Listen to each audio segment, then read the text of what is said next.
Dirty money. We all know what this refers to. Money used in drug deals, money stolen from banks, any currency used in the facilitation of a crime. Yet, as the staff of the infographic show recently found out, much to their horror, it turns out money really is just plain dirty, as in full of very disgusting things. We'll warn you, this episode is going to be very informative, but you have to ask yourself if ignorance isn't bliss regarding exactly what horrifying and disgusting things are lurking in your wallet right now. We bet, or at least we sincerely hope, that you wash your hands before you eat when you've spent all day on public transportation. After all, there's dozens of dirty, stinking peasants on their way to potato farms or whatever, all rubbing their grubby little hands on every square inch of a bus, subway, or an airplane, so you probably do like most people and practice good hygiene before you chomp down on a sandwich. But ask yourself, how many times have you washed your hands after paying for your food with cash? Cash may be the most handled product in our modern world, with coins lasting up to 50 years in circulation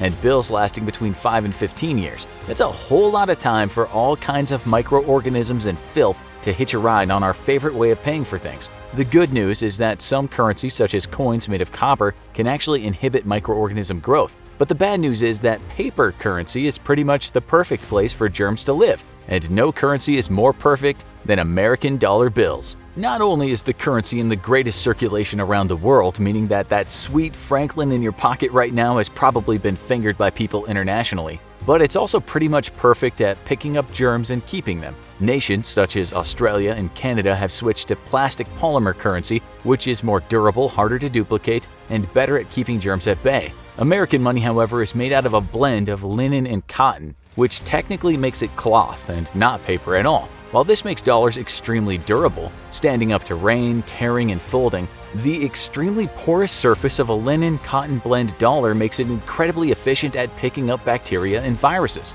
The one silver lining, though, is that while American money may pick up more germs than other nations, the porous nature of the dollar actually makes it harder for germs to become dislodged and contaminate your hand. Although, by no means is this impossible.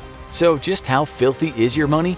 Go ahead and start panicking now, because it's bad. Like really bad. Everyone's heard that rumor that most dollars are contaminated with cocaine, and that's not necessarily untrue, but it is a faulty assumption. The cocaine myth can be traced back to a study conducted on $10 bills taken from several cities across the nation, which found that 8 out of 10 bills had at least a few nanograms of cocaine. That's an incredibly small sample size though, and hardly evidence that all currency is coated in nose candy. More importantly, the contamination likely comes from contact with other contaminated bills or money counting machines, so the actual exposure of dollars to cocaine is likely quite low. Still, there's a good chance that the money in your pocket is at least partially contaminated with cocaine.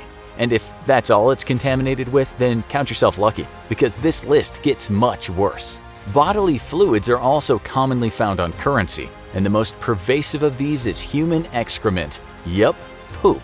And it's literally all over your money because it turns out we're pretty bad at not spreading poop literally everywhere we go. Many people don't consider a number 2 to be a reason to wash their hands, figuring that the paper they use to wipe is good enough to protect themselves from exposure to their Hershey Kisses. Yet, toilet paper itself is so thin and porous that the fudge particles can easily penetrate and find their way to your hands. Another major way of spreading butt butter around is when you flush the toilet without closing the lid first. The rushing water causes your back-end brownie particles to become attached to aerosolized water, which in turn spreads all over your bathroom, including on your toothbrush, which you then put in your mouth. So yeah, maybe start closing the seat before you flush. Then there's just dirty people who may poke, prod, scratch, and sniff as they please, and then go to the store to buy a loaf of bread with a crisp $20 bill, which goes into the till and is given to you as change when you break that 100 later that day. Now you've got stranger poo on your bill and on your hands, but if you're lucky, that's the only bodily waste you've got. Other human body horrors found on bills include mucus, semen, blood, and vaginal bacteria. We really are a disgusting species. But hey, poo in small quantities won't make you sick. Sadly, there's plenty left on a dollar bill that will. Nearly every single bill in circulation contains at least some pathogenic organisms, though infection is thankfully very rare. Still, the risk is present, and right now your bills could contain one or more of the following pathogens. Streptococcus. This is a group of bacteria which, if they find your way inside your body, could do some serious damage. Infection could lead to rheumatic fever, scarlet fever, streptococcal toxic shock syndrome, strep throat, necrotizing fasciitis, which is an infection of the skin where the bacteria eats your flesh, and bladder and uterus infections. E. coli. Odds are you've probably suffered the effects of E. coli at least once in your life. It's basically the primary ingredient in fast food meals. Most is relatively harmless and may cause nothing more than a tummy ache, but some can be outright deadly and can lead to anemia and kidney failure. Salmonella. Yet another common ailment, salmonella causes food poisoning and is spread by contact with raw food or poop. And now you know that it can also come from contact with your money, which is full of poop. Staphylococcus aureus. This bacterium causes staph infections, which can be extremely difficult to treat thanks to antibiotic resistance. However, ingestion can also lead to internal infection and pneumonia, food poisoning, and blood poisoning. MRSA. This is an antibiotic-resistant version of the staph bacteria mentioned previously and is incredibly difficult to treat.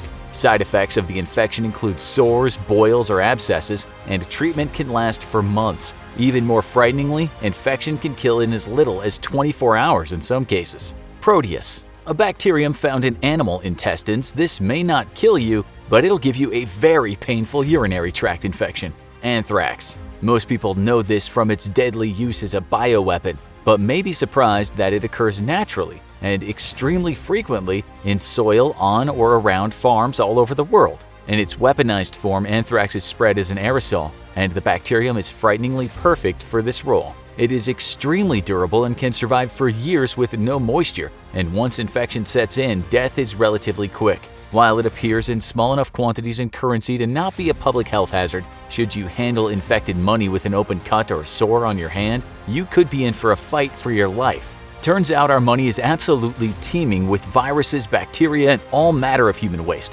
Little surprise then that many people are calling for society to go cashless. While studies by the US government have not shown a link between our dirty money and disease outbreak, it certainly couldn't help to limit how much contact you have with money, or at least wash your hands after handling it. Want to learn more about things you shouldn't touch? Check out most germ-infested places you touch every day, or check out this other video instead.